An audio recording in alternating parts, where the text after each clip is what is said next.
Officials in Spain are raising concerns about a potentially dangerous situation after lava spewing from a volcano on the Canary Islands reaches the ocean.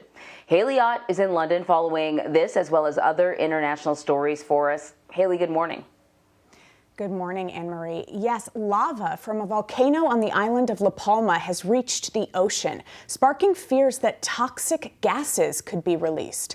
When volcanic lava comes into contact with ocean water, it creates a plume of chlorine gas, which can cause eye, lung, and skin irritation. The mixture of hot lava and ocean water can also cause explosions by creating a sort of pressure cooker that can shoot out volcanic debris. About 6,000 people have been evacuated as the lava engulfed homes and farms in La Palma after the initial eruption 10 days ago. And authorities have now set up an exclusion zone, including near the ocean, to keep people out of harm's way. Now to North Korea, where state media has claimed yesterday's missile test was of a new hypersonic weapon.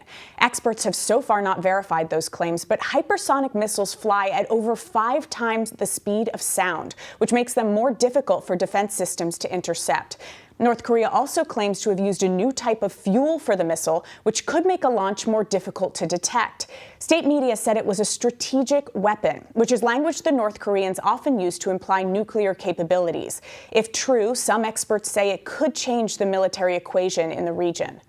Now on to Japan, where the country appears to have determined its next prime minister. Former diplomat FUMIO KISHIDA has been narrowly elected as leader of the ruling Liberal Democratic Party. He'll be confirmed by Parliament in October, succeeding Japan's current prime minister, who's stepping down after only a year in office. He'll then have to almost immediately lead the party in a general election. Kishida is seen as a soft-spoken centrist. His campaign focused on a pandemic stimulus, but generally he's expected to stay close to the current government's policies.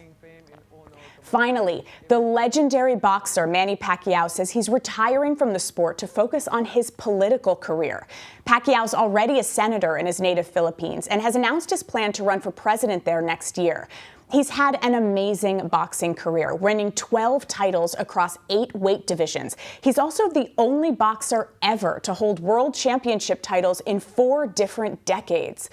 Anne-Marie, in a video posted to social media overnight, Pacquiao said boxing had given him the ability to fight his way out of poverty and the, quote, courage to change more lives. All right, so I am going to paraphrase another boxer turned politician in Ukraine. When he was asked whether or not boxing and politics were comparable, he said, yeah, there are a lot of similarities. The only difference is in boxing, there are rules. So hopefully Pacquiao is prepared for a different kind of sparring once he enters the world of politics on the level that he hopes to attain. Haley, thank you so much.